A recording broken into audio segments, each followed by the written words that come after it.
Okay, good morning mga kalmigas ng Leyte. Ayan, magluluto tayo ng ulam. Medyo mainit na itong ating mantika. At syempre, ilalagay natin ang ating mga paminta dito. Ayan, itong sili na red bell pepper at itong siling manghang. Ayan, siling labuyo. Medyo marami tayong ulam ngayon. Dala na ito hapunan. Okay?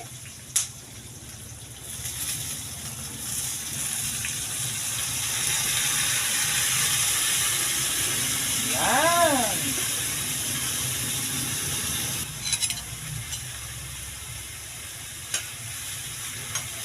Medyo maliit lang yung ating kalaha. Kaya, ay naku, nahulog pa. Ito lang ulam natin ngayon. The best ang ulam na ito. Takpan muna natin sandali. Okay? Okay, tignan natin. Oh, ayan, pwede na.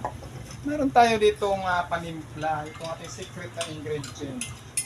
Para pampasarap. Ayan. Tapos, lagyan natin ng cubes, si Mang Nor.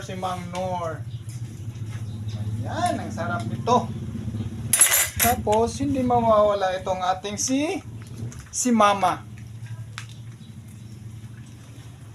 Ito ang aking panimpla kung ako ang nagluluto. Bahala na kayo dyan kung anong tawag nyo sa luto kung ito. Basta ako nagluluto ako ng pagkain masarap. Ayan.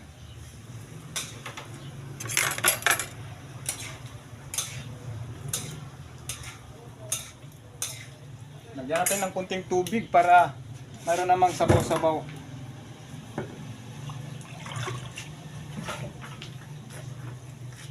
Okay?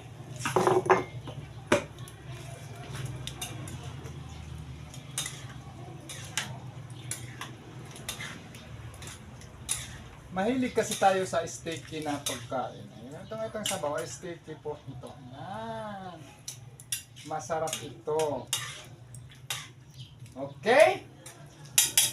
Thank you for watching!